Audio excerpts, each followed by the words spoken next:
Well, a wonderful good morning to you, Grenada, Carriacou, Petite Mountain, the rest of the Eastern.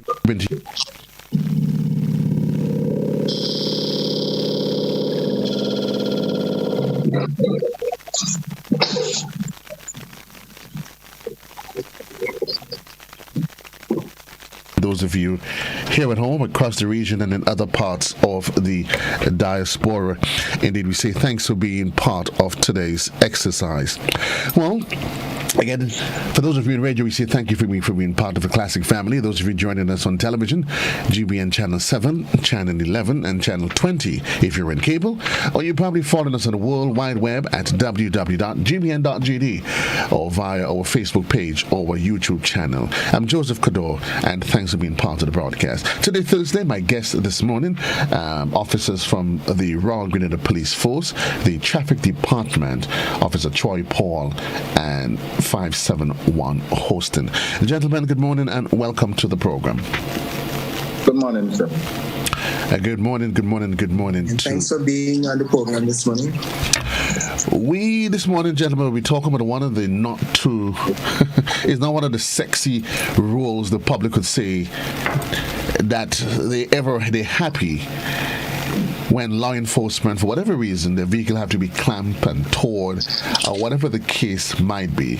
And I think it's probably it could be the most inconveniencing or embarrassing incident, if you ask me. You go from a point and you come back and then you realize, whoa, the police got me on lockdown for all of the wrong reasons. But even let's just talk about the actual act of clamping and towing the vehicle. Let's talk about the law itself, Troy. Let's talk about the law and what it's the powers that allows any member of the RGPF to first tow and to clamp or tow a person's vehicle. Yes, and good morning again to all of the GBN listeners. I'm Constable Troy Paul, Traffic Department, as Joseph has stated. This morning's topic will be dealing with immobilizing device and towing of vehicles, as we refer to clamping, which is immobilizing device. And Section 30 of Chapter 289A of Volume 13 of the 2010 Continuous Revised Edition of the Laws of Grenada speaks of towing.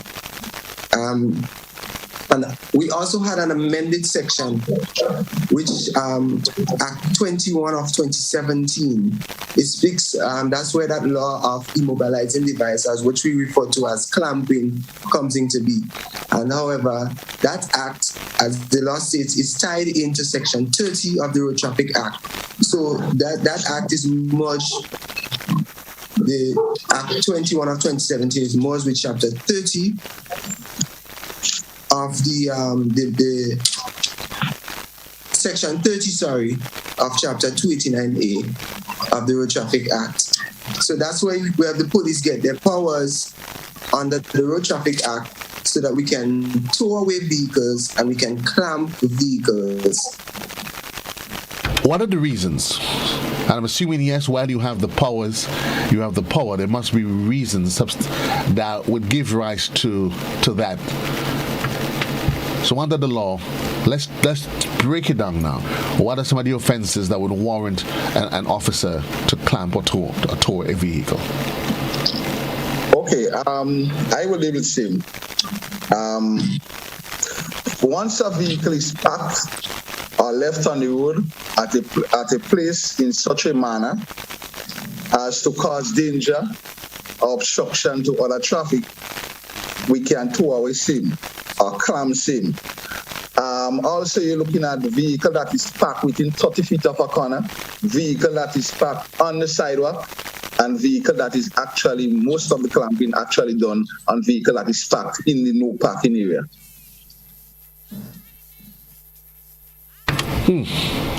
That song is almost all. Also, That song is almost to add all to over what Grenada. Officer Hostin, Sakado, that what he is referring to in relation to clamping.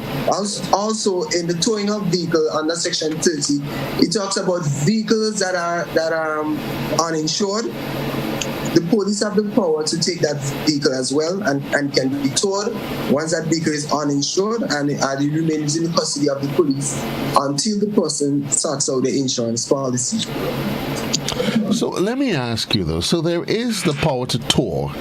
There's a power. You also have the powers to issue a ticket. Correct? And can a ticket also be issued for the same offense that of which you just highlighted? Some of the offenses that are... A ticket can be issued for the no parking or parking within 30 feet. Okay, and I wanted to break it up because what I'm trying to determine is there any specification in the law in terms of the offense that determines? Because what I'm trying to determine, because I'm thinking sometimes the whole act of clamping a person's vehicle, it's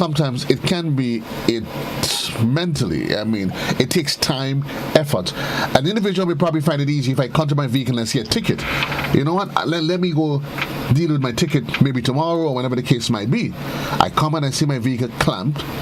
And I start thinking, okay, where's my vehicle? It inconveniences me. There's time. So I'm trying to determine at which point the police determines which action should be completed, should be taken against that person. Does it speak? Is it clearly stated, or is it a case of discretion? I decide, you know what? Let me call and tow this one against, let's say, issuing a ticket.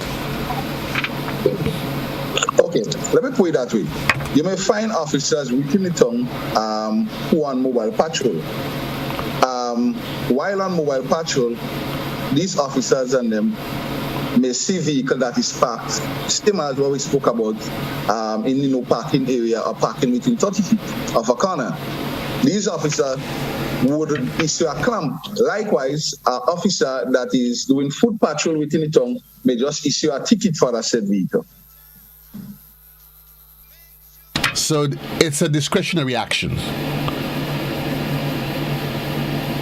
Well, you would say yes. You would say yes because the officer that is on foot patrol does not have a clamp. The officer that is doing mobile patrol within the town would have the clamp for the vehicle. Okay. And no, the reason why I'm asking it, because I think ultimately the question is always about trying to have that good, nice relationship with the public. And so I was trying to establish at what point. So if it's an officer on foot patrol that is issuing the order for the clamping does not happen immediately. So the obstruction is, so I'm thinking maybe why not just issue a ticket as compared to deciding give them clamp the vehicle, call the mobile patrol, and inconvenience that person altogether. All right, let me explain to you, Alicia. The officers that does the mobile patrol don't actually leave the town. So if the individual ready to make the payment of that said vehicle, the officers will be there within minutes to get that done. And to note here, the fee is $125 for the clamping, and the ticket fee is $150. Well, that becomes quite interesting. But we leave that. We're going to get into that later on, because to me the clamping takes much more resources. It takes much more resource. But yet the fine is less because you have to get a vehicle with a driver, come from point A to point B, but yet it actually costs less. Okay, fair enough. So, and let's make sure we break it down. So we talk about a vehicle can be clamped or towed if they are parked too close to a corner, or if they are creating unnecessary obstruction to the flow of traffic. Is that correct? Yes. Yes, causing obstruction. So, Hostin, tell me. So, what is the process? What happens? The officer decides that we're going to clamp. What happens from there? Right. What we have after that said vehicle clamp, we will put a note on the windscreen, right on the wiper blade of that vehicle. The note would be, in a sense, the number of the traffic department, which is 405-6124, the cell number, and 440-2267. Once the individual reach that said vehicle, they recognize that said vehicle being clamped, they call the number, and the officer attend to you immediately. Okay. Is there a timeline within which that individual has to make that call so that the vehicle can be easily retrieved? Or is it that once I make the call, somebody's going to tend to me to say, listen, here is my vehicle. And what if I cannot make the payment at that specific time? What happens? Well, let me put it that way. The fine, the individual will definitely know where they park, because everybody by now in our country and our state know that definitely that clamping, that no parking is an offense, and you could be clamped and the fine is $125. Once you park there, you know there is the consequences. You would have to pay 125 EC. So by making the call also, the officer would inform you that you will have to pay 125 EC. So when the officers come to you now to receive the payment, they in turn, you should be prepared to give the officer that payment. If you cannot pay it at the same time, you will give the time. You will give some time to make that payment. Go and get the fine to make that set payment. So is it a case that the vehicle would not be released unless the payment is made? Or given time means I can retrieve my vehicle and come back, Paul, at a later date to make the payment? Is that flexibility in play? In relation to what Constable Hussein has stated, because yes, sometimes we give persons time to pay. If you can't, the vehicle will remain in the custody of the police, and every day that vehicle remains in the custody of the police, you have to pay an extra $25. Okay. Right. So what Constable Paul is saying to you now, that said vehicle which clamped, that vehicle will be towed to the station. That vehicle will be towed to the station, and every day that said vehicle stay in the station, you have to pay $25. Have you had cases where vehicles it's clamped and towed, and the owner never showed up? No, we never had that case. No. So you tow my vehicle, and in the process, it becomes there's damages that's incurred. Who's responsible for that? I left my vehicle. Yes, I say to you, I admit my vehicle. I broke the law. I am willing to pay the $125. However, officer, my vehicle. This is the state it was in prior and after the clamping.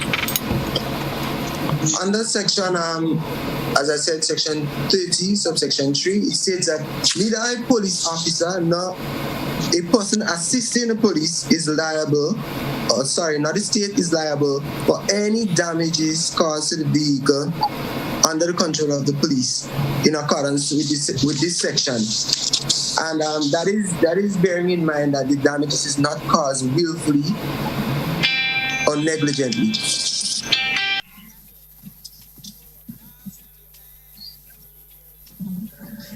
Yes, so if damages are caused to the vehicle and it is not done willfully or negligently, the police, neither the state is liable. whether it's by fitting in the immobilizing device or whether it's being towed and damages or caused. Because what the law wants persons to know that we should have strict compliance with the laws of Grenada, especially the traffic laws. And a lot of people think traffic laws are maybe it's trivial or petty or something we may something, but these, when persons breach, especially no parking and the parking places which cause obstruction, it can cause traffic congestion. And let's look out for emergency vehicles traversing through the town. And you have an emergency vehicle and somebody's causing an obstruction, and God forbid it's maybe one of our family in there, and they need to get to the hospital in a timely manner so that they can get the medical assistance and services that they need, and they cannot because I chose to park in a place that is prohibited to park. So you see, we need to look at the consequences of our action, and therefore that's why the laws of clamping, because what clamping does, to create that quick effect that when you clamp, you have to pay that $125 on the spot. So it affects you directly, or people say where it hurts. But the motive here is not to hurt person, but to prevent the offense from happening and the continuance of the offense. Interesting. 435-2041, that's the number on the inside. This is Classic in the Morning Time on GBN Television.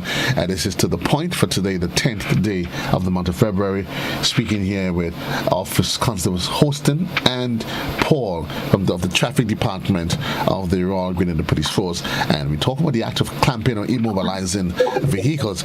And so, gentlemen, we highlighted two main reasons for clamping, for why an officer may issue the decision to clamp a vehicle.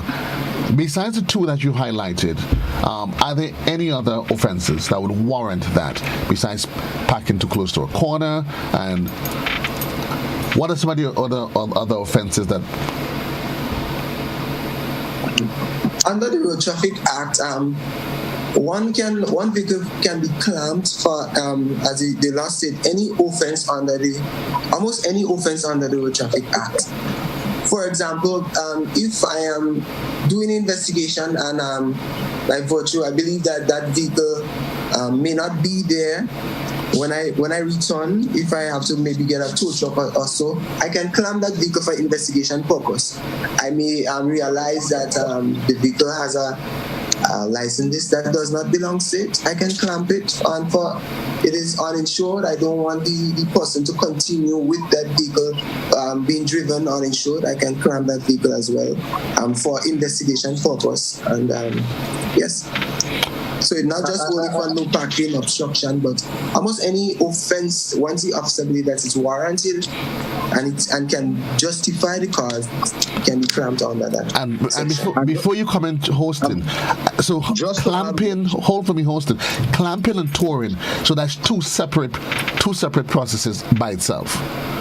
Yes, which falls under the same section 2. Okay, so you can be clamped. So it's just amendment. So you can be clamped, and the clamp remains there for the purpose of investigation. And then the vehicle can be towed as well. Or it can be towed. Because remember, I alluded to earlier in another section of towing, your vehicle can be towed if it is uninsured as well. That's one of the clauses under section 30. And to recover it, your insurance policy must be valid and presented to the officer before the release of that vehicle. We have a caller on the line. Good morning, caller. You live? Well, we seem to have lost that caller. 435 reminding you that you can make your comments. You can call directly into the studio, or you can post your comments via our WhatsApp portal. Number same as is the studio. The number on screen, 435-2041. Let's go to the telephone line. Classic. Good morning. You're live, caller. Hello, caller. Hello, caller.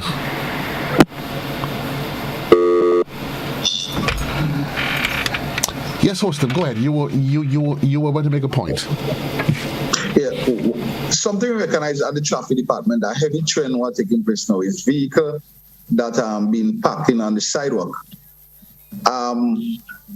What I would advise persons is that you get a vehicle, you should have some place to put that said vehicle, because parking on the sidewalk is also an offense. And you may pass from time to time and you will see a set of vehicle that is clamped on the sidewalk. So sidewalk is also one of the offenses, and that said vehicle could be clamped also, and also towed away. When you say sidewalk, I want to make when you say sidewalk parking, are you referring to in residential areas? Because there's a specific reason why I'm asking you that, because most people, when they think about sidewalks, they're not thinking about the areas in the front. On the road itself. On the road itself. Yes. So parking a vehicle on the road is illegal. On the sidewalk. Okay, so let's determine what is the sidewalk then. But before you do that, I do have a caller that is on the line. Good morning, caller. You're live. Hello, caller. What's happening? Caller, I am hearing you.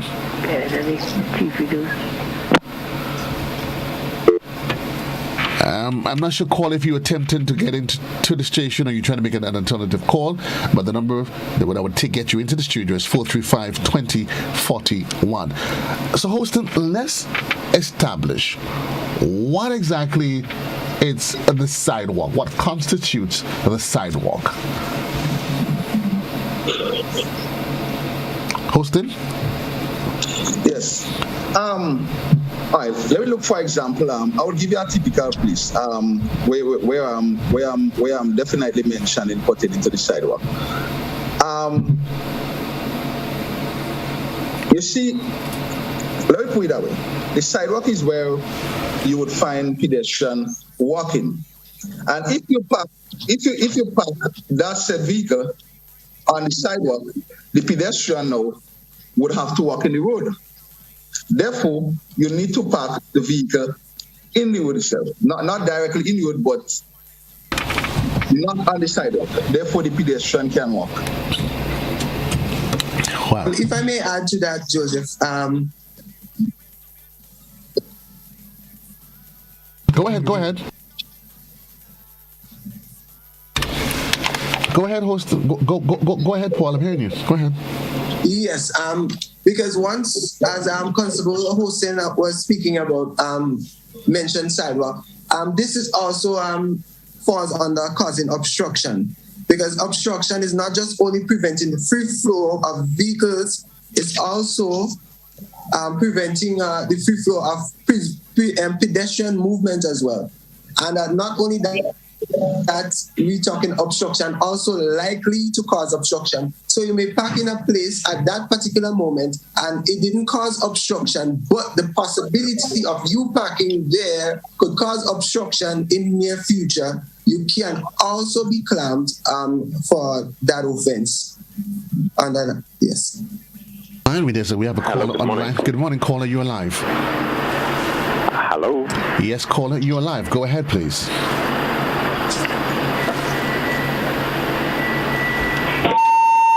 Hello, caller. Hi, good morning. Yes, go ahead. You're live. I wasn't hearing anything at all. Good morning to you, Joe, and your followers, and to the two fine-looking young officers there. I'd like to say good morning to them. A couple of things of concern. I think the police are doing a pretty good job, the traffic folks and so, and I commend them. But some things I see, and something I heard this morning that bothered me. First of all, there are certain places where there is no parking, and they're marked no parking for a reason, because they may obscure drivers, they may lead to accidents and things of that sort. But time and again, you see the police they're investigating an accident, and they park in the very areas where you're not supposed to park. Like a roundabout, for instance. You can see the police put a vehicle there, and they on-site everybody. Something that can lead to further accidents. And I wonder, why do the police feel they have a right to break the law? and create situations that the public is not supposed to create. So I feel if you are the police officer, you have a right to investigate the incident, but you're not supposed to break the law in the process of penalizing another person for breaking the law. To me, that it doesn't help.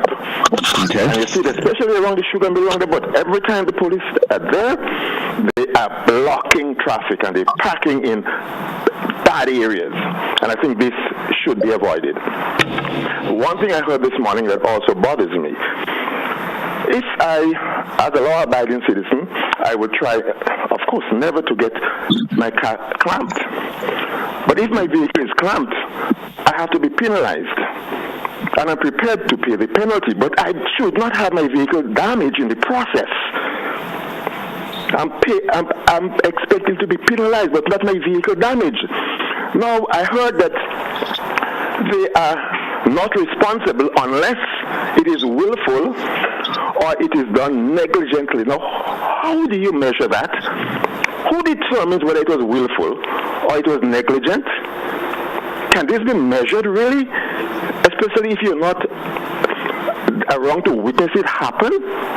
I think the police are supposed to be responsible for taking a vehicle safely to somewhere that of their choosing, and let you pay your penalty. But any damage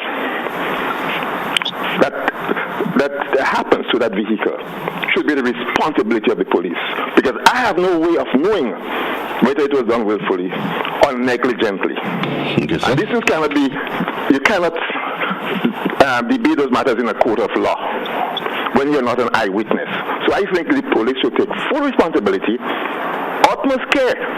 Let the person pay the penalty, but you should be responsible for any damage that is done to that vehicle in the process. Thank you, sir. That's my take on it. Officers?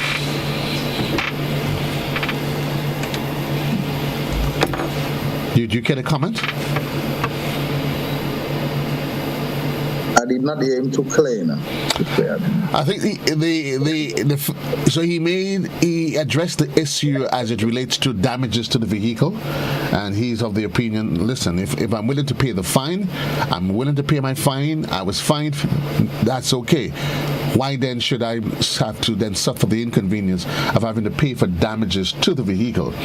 And secondly, he made the point about police officers in the course of their duty, whether attending to whatever road traffic incident, where they themselves, they found guilty, they would break the law. And he made reference to the sugar mill roundabout.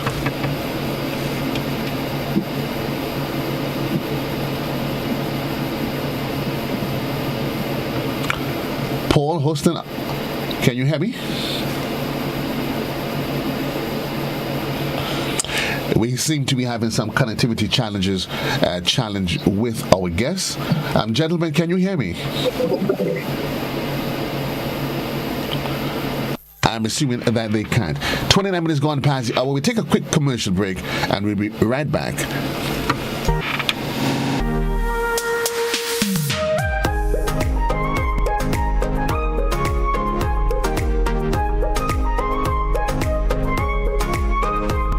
If you or someone you know has been involved in acts of love and kindness, tell us. This Valentine, we want to know who has been going above and beyond to improve the lives of others. GBN, in partnership with Coyaba Beach Resort and Duty Free Caribbean, will be rewarding 3 individuals this Valentine in the GBN Acts of Love promotion. Let's show some love to someone who has been showing love. Simply send the name and contact for the person being nominated, as well as a short description as to why they are being nominated. Entries can be sent via email to gbnproduction@gmail.com or via WhatsApp 435-2041. Entries must be in by midnight, February 10th. The winners will be announced on February 11th. It's the GBN Acts of Love promotion.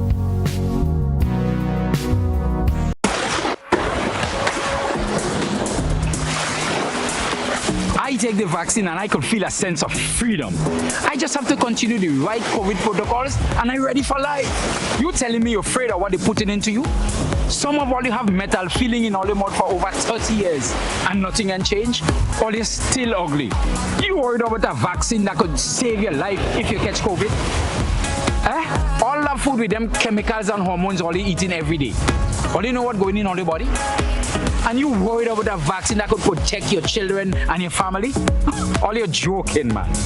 The amount of vaccine we take when we were children, and look at us today, 30, 40, 50 years later. And you telling me you don't want to take a vaccine to protect your friends, your community, and your country, and get life back to normal in this pandemic?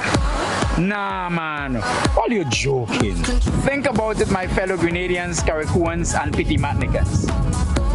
Really think about it. This message is brought to you by the Grenada COVID Crisis Group and the Grenadians United in Virginia.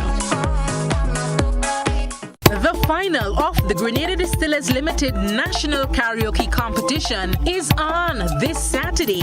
15 finalists, your wildcard pick, and the defending champion will sing off at the Chillaxin Bar inside of Subi St. Andrew. Over $10,000 in cash and prizes is up for grabs. Who will reign supreme? Tune in and be blown away by local talent in the Grenada Distillers Limited National Karaoke Competition this Saturday, February 12th on GBN Television and on Mikey Live. Get ready for a season of Grooving Smooth and Live on GBN. Grooving Smooth and Live is a 1-hour performance gig every Thursday from 8 p.m. featuring performances from our local musicians and short interviews discussing all things musical. Every Thursday, a different musician and a different instrument will be featured, from the violin to the saxophone to the trumpet, guitar, and steel pan. Our local musicians playing, improvising, and educating us on all genres of music. Join GBN with host musicians Matthias and Shireen and a special guest every Thursday at 8 p.m. It's Grooving Smooth and Live on GBN.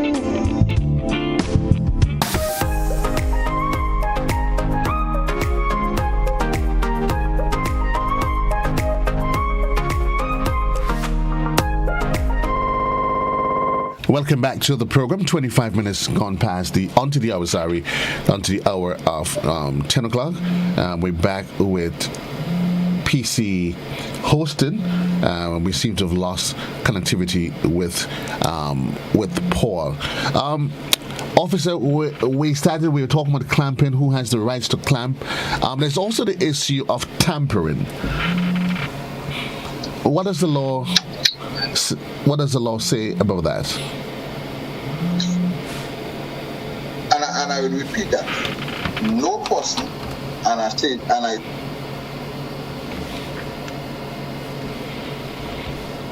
by a police officer may attempt to remove or in any way interfere with an immobilizing device, a motor vehicle, under the control of the police officer.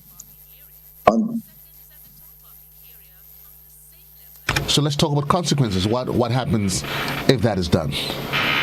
Right.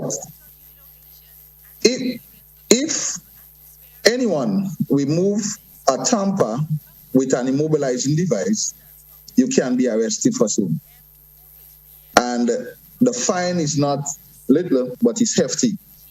Someone can be charged up to $5,000 or 1 month in prison for tampering with an immobilizing device. Just for example, we had a case where someone was charged in the court of law $2,500 for tampering with that immobilizing device. That seems quite well. I don't know. I guess people they may always argue whether or not it is hefty or not. But I want us to go back to we started where the conversation was before regarding sidewalk parking, and I'm thinking. I have a caller. Yes, I have a caller online. Good morning, caller. You are live. Hello, President. Good morning. Yes, good morning. I'm glad you mentioned sidewalk again. I would like to know: is there any specifics with regards to the road where cars drive and the sidewalk where people are walking. There's a reason why I'm asking this question. Okay, so let's see if we can get a response from the officers. Thank you, caller. Hostin? Right. Just to answer, Sim, the sidewalk is a pathway in where the pedestrian walk. Okay. Is the pathway where the pedestrian walk. The road is completely different. The pathway, we put the pathway there, the pedestrian walk there, but the sidewalk is different. Okay, fine. Which I think I clearly understand, and so then it ushers into the conversation now, the issue of whether or not there are sidewalks in Grenada, whether there is sidewalks, and exactly where you find sidewalks. I think many people would argue, and I'm just being objective about it, that within the confines of the city, there are clear demarcations of road and sidewalk. We know where the sidewalk is when you get into the city center. But outside of that, in many places, there. So I'm trying to determine when you made you spoke about parking on the sidewalk, whether or not you make that includes. If I live in a particular area and I decide to park my vehicle in what we call in local parlance by the side of the road. Because that's a culture that we know. As Atriot Paul alluded earlier, ones that said vehicle park in such a manner that could cause obstruction. So you're causing obstruction for pedestrians and also causing obstruction for vehicles of passing, then that said vehicle could be clamped or towed away. Well, I think, officer, we need to just walk around Grenada and start clamping vehicles all over the place. I'm assuming then that brings it into the conversation. Looking at the comment via social media, the police needs to do something about persons loitering on the sidewalk by the bus terminal. They block the sidewalk, drinking beers and gossiping, and pedestrians have to walk in the street. While you are there, can you comment on that for me? Comment on the what I just said to you, that for a commentator, they were saying that the issue of pedestrians who, especially within the tongue area, in the bus terminus area, that stand on the sidewalk.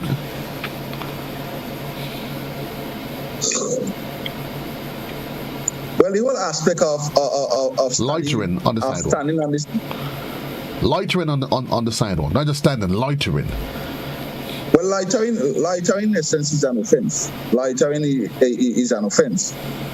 However, persons do things for all different reasons, and the officers from other different departments may say to them that they should not loiter. But as this person rightly said, we have a trend of that, where a lot of persons is standing on the sidewalk drinking and things like that. So you mean they are breaking the law? Yeah, so there's a culture of breaking the law in Grenada? Yes. Is that an offense that the police ever charge or ticket anyone for? Because it happens. No, it's not a ticketable offense. Loitering is not a ticketable offense. So what's the penalty for loitering while we at it then? I can get back same to you because this is we're dealing with traffic offense presently. So it's not a traffic offense. It isn't. It's a criminal. Oh, it's a criminal offense. Okay. Yes. Okay. So let's get back to traffic to the traffic offenses, and we're talking about the sidewalk. You're talking about the sidewalk there, and then we've established that within the city center, there are clear areas of lines of demarcation as to where the road and where the sidewalk is, and that's clearly established. But once we go out of the city area, that conversation of the sidewalk becomes almost ambiguous. But you're saying once a vehicle is parked. Like I said, there is some part out of the city. For example, let me give you a typical example: the Belmont area. The Belmont area heading towards Granans. There is sidewalk riding, and you would find vehicles that actually put on the sidewalk.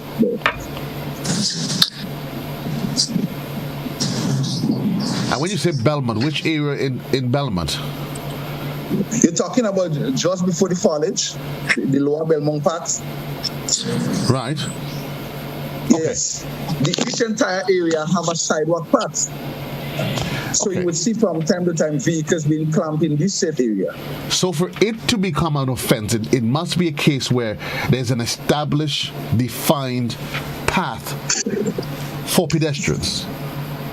Yes. Okay. So for instance, like I said, this does not limit, as we mentioned earlier on, that if you park or you leave your vehicle in a place as such manner as to cause danger or obstruction to traffic, or pedestrian, you could be clamped for sin. And does the obstruction has to be immediate or pending obstruction? Because my vehicle may be parked and it may not seem to be an obstruction now. Even if there isn't a defined, it may not seem to be an obstruction now. But then 5 minutes later. If I may, I'm coming here, Joseph. Sorry, I was cut off due to connectivity problems. Yes, Paul, I need you. Paul, I need you to take your device to me, please. I'm just. Okay, you seem to have some. You still seem to be having some connectivity. Okay, there you are. Yes. Yes, you were saying? Yes, as I was stating earlier, and there's obstruction and there's an offense cause likely to cause obstruction. And likely to cause obstruction is that you left that vehicle in a manner, yes, at that time there may not be an immediate obstruction, but you know that in the future or the near future that you can cause an obstruction, and you want to prevent that from occurring. Because at the end of the day, as I stated earlier, the police responsibility is to prevent the continuance of offense. And if you see that there's a potential offense, such as causing obstruction, you don't want to leave that vehicle there and then have to come back and deal with that problem later down. That is not proactive policing, and we want to move away from that. So then, therefore, if I see a potential obstruction, which is, as I stated, likely to cause obstruction, which is an offense under the Road Traffic Act, I can clamp that vehicle, and the police take the necessary action thereafter. While we're on the issue of traffic, because I know we're going back to the loitering issue, and I know, Hosty, you said that's not a traffic, that doesn't fall under traffic. That's a different element of the law. But can a traffic officer, is there any limitation to urine tongue? Because, of course, persons standing on the sidewalk or loitering on the sidewalk is creating a challenge for the smooth flow of traffic, because now pedestrians are now forced to go into the street. That affects the flow of the traffic. So does the officer have a right of the power right there and then to say to the individuals, the people that are loitering, XYZ, I would like you to move. You are obstructing the flow of pedestrians because you're loitering, and you already, as an officer, you know that they are breaking the law. I can speak in relation to that. Yes, there is no limit in relation to as you are to a traffic officer. We force a police officer, right. And I want to mention it. Holistic policing is not just dealing with traffic laws. You deal with all laws. That's our responsibility to enforce laws. And whether or not it's loitering or whatever obstruction, because if somebody's parked there and you see there's a potential build up, and as I've stated, with proactive policing, you see problems, you deal with it. So if you see persons loitering and you know that you would pose a problem, loitering is a criminal offense, you take the necessary action there and then so that you can prevent that problem from occurring. Well, I think one of the immediate ones that law enforcement should attend to is that gathering, that assembling that takes place religiously in front of the bus terminal. It's a culture. And I'm thinking, I know your superior officers, they're listening on. I think, and that too would help with the issue of because on any given day, pedestrians who are minding their business, trying to get along their way, they are forced now to go into the streets, which is already narrow, to try to traverse to get from point A to point B. And then I like the point that you make, Paul, that policing should be holistic. And I really, really hope that is something that can be attended to. But we continue to get the concerns, and I know that these issues might be outside of your purview. The issue of whether or not there are sidewalks in Grenada, and maybe it may require some amendments to the law. I would probably I can well assume. But outside of where there is a defined sidewalk, and in the town, on the outskirts, in other areas, there's no established sidewalk as it is. I buy a vehicle, I park it by the side of the road. That is a culture in Grenada. What is the law? Does the law take issue with that? Yes, because when one parks along the roadway, because remember our road was designed for vehicles going either direction, if you're going away or to in whatever direction. And when you park along the roadway, what you do? You cause obstruction, and you see where obstruction comes in again. Because you prevent that passageway for that vehicle to flow freely or smoothly. You prevent that vehicle from going. So if two vehicles, because we know our roads is not the widest, and most of our roads are just built just to accommodate two vehicles or maybe sometimes one. And you take your vehicle, you park it along the roadway, it's obviously that it will cause the obstruction at some point in time. So therefore, we see the offense of obstruction reoccurring. So persons need to be mindful, and I'm glad that you bring up that point to send that message to persons parking along the roadway, so that you as well can be towed or clamped for parking along the once this is causing obstruction. But I'm assuming, I know we're not even going to. I can now almost just say, I know we're not going to go. The IGPF is not going to head in that direction anytime soon, because then you probably have to clamp 9 out of every 10 vehicles, because in Grenada, most individuals, and I'm assuming it would take a legislative change that says, okay, if you apply for a license, whatever it is, that you must be able to provide proof that you have somewhere to park your vehicle, because most Grenadians, that's what they do. We're going to go to the telephone lines, though. Classic, good morning. You a live caller. Good morning, Joseph. Good morning to you. Your police guest. What I want to say is this. I have my garage. When I leave to go to Grenville or St. George's or wherever I have to go, I cannot put my garage in my pocket and go with it. If I have to stop anywhere for business or otherwise, I need to stop somewhere on the side of the road, except that there is a designated car park where I am. But along the roads in Grenada, vehicles are parked there, temporarily or otherwise. Now, we have to bear in mind that sidewalks are very few in Grenada. Roadsides are everywhere. Wherever there is a road, there is a roadside. Tell me something.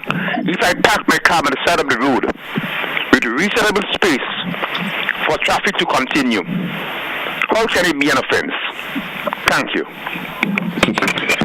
With reasonable space, and I guess the question is going to be, what do you determine to be reasonable space? Gentlemen, your response? Exactly. As Constable Paul said, and we will say it over and over again, and we will go on and on. If that vehicle not creating an obstruction, that's okay. But once that said vehicle creating an obstruction, the police should have to deal with it. I think in all fairness, go ahead. If I should go further, if I should go further on reasonability here, being reasonable, because remember at the end of the day, as I stated, our road conditions. Because what might be reasonable in terms of a normal vehicle, because remember we have some big vehicles, the Chinese are bringing some big vehicles, and we have trucks, fire tenders. These are wide vehicles. So at that time, for the reasonable man thinking that an ordinary bus or an ordinary regular truck can pass, but however, take for example, if two of these big trucks come at the same time. So looking at it from that, well, we still have to be mindful as drivers. We have to be mindful that when we park, because you might say, because sometimes persons might say part of my vehicle is on the road and part is off the road. But once that vehicle poses a threat and it causes even the slightest form of obstruction, the police has a responsibility to respond. And I think in all fairness to your role to the IGPF, I don't think I've ever heard of anybody being clamped or had a vehicle towed for parking on the sidewalk. Unless I'm assuming, I know you have clamping in the city areas and in other areas that are clearly demarcated as no parking areas. But I don't think I've ever heard of somebody saying, well, I live at Springs, I park my vehicle on the side of the road, and a police officer ever came and said anything to me. But I think what it highlights, though, is that there's a general culture either of lawlessness when it comes to people breaking the law, or maybe persons just not knowing that they're breaking the law. Because you're making reference to vehicles, but what about individuals that's doing vending, not just in the city area? Because I think that has been addressed. But you go on the outskirts, and people decide, you know what? I'm just going to put my barbecue grill there and start to grill. I'm going things hard. I'm going to put my stand on the sidewalk, and I'm just going to sell my vegetables because I'm trying to make a living. What say you? The same thing applies, Jose, in relation to obstruction. I say obstruction is obstruction whether or not it's a vehicle or whether or not it's along the roadside, or whether, as you said, you set up a tent, you set up a stall, and once it impedes a vehicle from going to its destination, it can consider to be obstruction. And the police has the power to respond. And because one might say it's not a vehicle, but still, the roadway is designed for the purpose of vehicles to get to where they want to go. So setting up a tent and a stall or a barbecue grill is a no-no. So I want persons to take heed to that as well, that you should not set up your tents, your barbecue grill along the roadway, because the police has a responsibility. And when they respond, we wanted persons to know that what they're doing is wrong. 452041. You often hear that ignorance is no excuse, but there are a lot that we share today that literally it begs the question of what kind of state are we living in, where people literally and wantonly, it seems, we break the law. I'm saying we collectively, where we seem to just break the law every day, not recognizing the consequences to it. We go back to the telephone lines. Classic, good morning, you're live. Yeah, good morning. Good morning to you, sir. Yeah, I like to find out from the officers. I know, and I think they know too, as well as you know, there are some police officers, members who park vehicles that is preventing vehicles from flowing freely. I want to know exactly who can charge them. Are you making reference to a specific situation, or are you just referring to just a random? You're talking about the side of the road. The side of the road. I think all Grenadians are not bad. All Grenadians are not dust, right? But we know definitely there are some police officers that park their vehicle as though they think the road belongs to them because they are the officers. They are the one normally who charges people. So I'm asking now, as an individual who is not a police, and they see this careless parking by the police officers' vehicle, who is responsible? Who can charge them? Can you charge them? Thank you. Officers? Yeah, I must say something on that. Police officers are there to ensure that the laws are taken serious and they do the necessary. However, I would say, and I know for a fact, that police officers normally even dealt with on a daily basis. So police officers are not exempted. I could tell you for a fact that police officer was clamped, has been clamped, and they have paid the fee. Police officers have been spoken to, pertaining to the same sidewalk, and they comply. So police officers are no way exempted, and if they have to be dealt with when they see pertaining under the law, they would be dealt with. Well, I'm happy. Troy, you wanted to add to that? And I'm happy that I'm hearing that. Just to say that no one is above the law. Whether it might be a police officer, a civilian, and we are custodians of laws. And if we break the law, we have to accept the same fate as any other persons who break the law. So if you're clamped, you have to pay your clamp fee. And if you're towed, you have to pay a tow fee. So then the fact is that what we don't want is that sending that wrong message to the police, to the public, that a police can park any and everywhere and they can get away with it. Whereas when a civilian park, they have to pay or accept the consequences. That is not how the law works. The law is for every Grenadian citizen. You break it, you have to accept it. You break it, you have to accept it, and that will be the final word, because it is 2 minutes on to the hour of 10 o'clock. And you see, as I was saying to you, Hostin, an hour runs like before you could say Jack Robinson. I'm going to give you, each of you gentlemen, 1 minute just to wrap up. Okay, I will start. I just want the public to take into consideration 2 points here. One, especially persons who jogging, who walking, and who running at night, they should have some, maybe a reflective vest or some bright colored something. Therefore, vehicles on the path could see them. Also pertaining to pedestrian. When you reach on the pedestrian crossing, don't just walk. Try to make eye contact with the bus or whatever motor vehicle, private vehicle that is before you, so that you can pass. Don't just walk across that path. And lastly, as you are aware now that we have so much vehicles in our country, that I expect drivers to be more prudent on the road when they drive.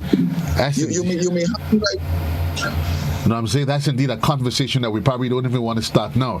But that's another program by itself. And I'm thinking I'm going to ask you, superior officers, that we can do it, because I said we haven't really even touched the tip of the iceberg now. And what you're getting into today, that is a different set of conversations. And I agree with you, because only a couple of days ago I had to say to it, I saw a driver, a pedestrian. The vehicle, the driver, the bus was right up on the pedestrian crossing, and for some reason he thought, well, I want to cross now. He just dashed across the road, and he was expecting the driver to stop. And I'm saying to him, comrade, you have to wait. I said, you see that white line there? It's there for a reason. So I'm thinking that in itself, it only goes to show, though, where we are as a people. There's this culture that we have established and we've gotten used to, but I'm happy that we are touching it. Troy? Yes, I just want persons to be mindful, general public, that clamping and towing is in effect as the topic that we started with this morning. And once you contravene the Road Traffic Act in relation to obstruction, parking in a dangerous position, prohibited parking, and the list of offenses go on and on. And once you breach those laws, you can either be clamped or you can be towed if your vehicle is uninsured as well. And we just want persons to be mindful of that. Also, especially obstruction. Obstruction is a